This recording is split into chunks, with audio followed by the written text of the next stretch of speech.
It's nearly the end of January. Have you accomplished the things that you said you were going to get done this month, or the things that you said you were going to get started with right away at the beginning of the year so that you'd set yourself up for having a great year or a great first quarter? So think about those things, both it personally, that you said you were going to change or do, and think about those things in business that you said you were going to do. Maybe you told yourself a story at the end of last year, hey, next year is going to be better because this winter I'm going to work on this thing. Starting at the very beginning of the year, I'm going to start working on this thing, fixing this thing, changing this thing. What are those things that have stalled, that aren't moving forward as fast as you thought they would, or that you've been distracted from doing them, you're now working on other things and you need to get refocused? My encouragement to you would be to think about your single most important business objective for the next 3 months, for the first quarter of the year. And I would define what you want to accomplish. So let's use an example. Let's say that on average, you convert 1 out of every 2 leads you bring into your organization. That means you have a 50% conversion ratio on leads. So when 2 people call you on the phone asking about service, 1 buys. What if you were to focus on bringing in more leads? They call this, think of it as a funnel. So at the top of the funnel, you're pouring in leads. As they come down your funnel, talking to your sales team, things of that sort. You go out and meet with them and give them an estimate. Some of those individuals fall out of those leads, fall out of the bottom of the funnel as clients. All right, so if you know that you convert 50%, what could you do to get more clients? You could dump more leads into the top of the funnel, and at a 50% conversion ratio, you can almost predict for the number of leads you dump in the top of the funnel, how many new clients you'll get, all right?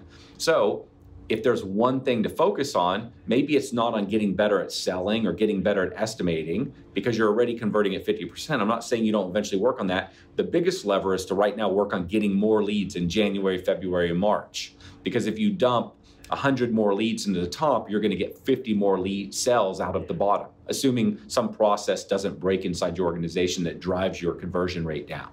Hopefully you get the idea. So you've got your one thing, the one thing that will move the lever. The most important thing to focus on in my example would be leads. And so you say, for example, I had 40 leads in January of 2000, whatever. In our example here, it'd be 2018. So if I want to grow my leads by 30%, then that means you need 12 new leads. So that'd be 52 if my math in my head is correct. So I need 52 leads in January of 2019, because again, we had 40 in January of 2018. So that's the goal for the month, 52 leads. Every week, and you have that number written on a whiteboard, carry it around in your pocket, whatever. You're talking to the team about it, and every week you're saying, where are we at? Okay, at the end of week 1, we have 10 leads. We're slightly off track. We've got to be producing roughly 13 leads a week to be on track. Then in week 2, we've got 8 leads. Okay, now we're running really behind. What can we do? What do we need to change? What initiatives can we run? Can we up the Facebook marketing? Can we put out some door hangers? Can we go knock on doors? Like when you're focused on that number, you got to get 52, and every week you're reporting on that number, it zeroes your mind, it zeroes your team's mind. What do we have to do to fix this thing? We got to hit at least 52. And everybody's marching in the same direction. If you're working on 20 different things, 20 different projects, then this lead thing isn't going to play out for you. You're not really going to hit it because not everybody's thinking about it. That's an example of going and getting what you want. So you had something you wanted to change at the beginning of the year. What is the single most important thing you could change? Make that a goal, and then every single week report on your progress towards that goal. Make that the thing you think about. One last example. Imagine it's a personal goal. All right, so I know in my life that the single biggest lever for me in terms of making sure that I carry out my daily routine of eating healthy, of sleeping, things of that sort, is working out in the morning. Now, I've been traveling for nearly a month, and my routines are all screwed up, and as a result, a whole bunch of other junk in my life is not a disaster, but it's not what it was 30 days ago, okay? Because one of my most important routines is off.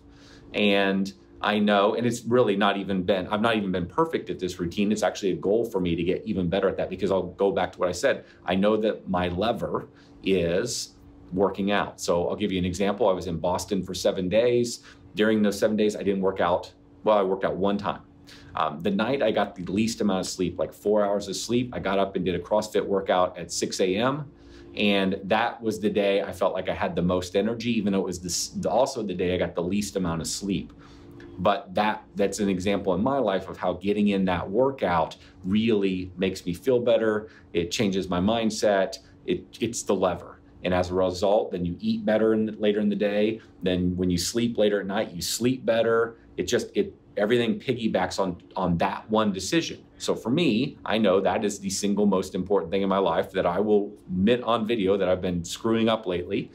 And so that's the most important thing. If I could only pick one thing, what's your one most important thing that if you were to do this one thing in your personal life, because you've got 5 goals, what's the one thing if you did it would make all the other goals easier to accomplish? And back to my example, if I work out, then I'm more likely to eat better because I haven't screwed up my day. I don't want to screw up the tone I've set for the day. I'm feeling good. So I've got more energy and mental willpower, I suppose, mental strength to persevere and do the things I know I should be doing. So if that's a goal, then you should have a metric around it. Maybe your metric is, I'm going to work out 7 days a week. That doesn't mean you lift 7 days a week. It doesn't mean you do cardio 7 days a week. Maybe it means you do that stuff 4 days a week, and 3 days a week you walk at least 25 minutes. But the easiest way to measure it would be to say, I'm gonna do 7 days a week, period. I don't care what happens, I'm gonna do this. Even if I'm running on hardly any sleep, even if I'm home at 11 o'clock at night, I'm still gonna get in my 20 minutes. And then what you do is you run a streak. Kind of the social media concept. I got one of my sons is into Snapchat. I know all about streaks from Snapchat. It's that kind of a concept. You're not going to break your streak. Every day you're going to hit this. Every day you're reporting on it. Every day you're thinking about it. That is your most important goal. And when you think about it that way and you measure it and you work on it and you obsess on it every day, odds are you're going to get the thing you want. So how can you apply the 2 examples I gave you to business and to your personal life if you've not achieved and are not achieving what you said you were going to get in 2019. It's still early, plenty of time to course correct, but it's on you to go do it. So what is the routine, habit, process you can create to make sure it happens and you get what you want this year, instead of just telling yourself feel-good stories and sort of repeating what happened last year? How can this year be the year you get what you want? Go execute. So what is the number one thing that you want to accomplish in your business? And what is the number one thing that you want to accomplish personally? Like, what's that big goal over the next 3 months that you're trying to accomplish? Comment down below. It'd be interesting to see what everybody's working on as their most important thing, the most important thing that they're working on, the most important thing that they're trying to achieve. So comment below and let us all know what is your most important thing. It'll be interesting to see what everybody's doing. Thanks a lot. Have a great week.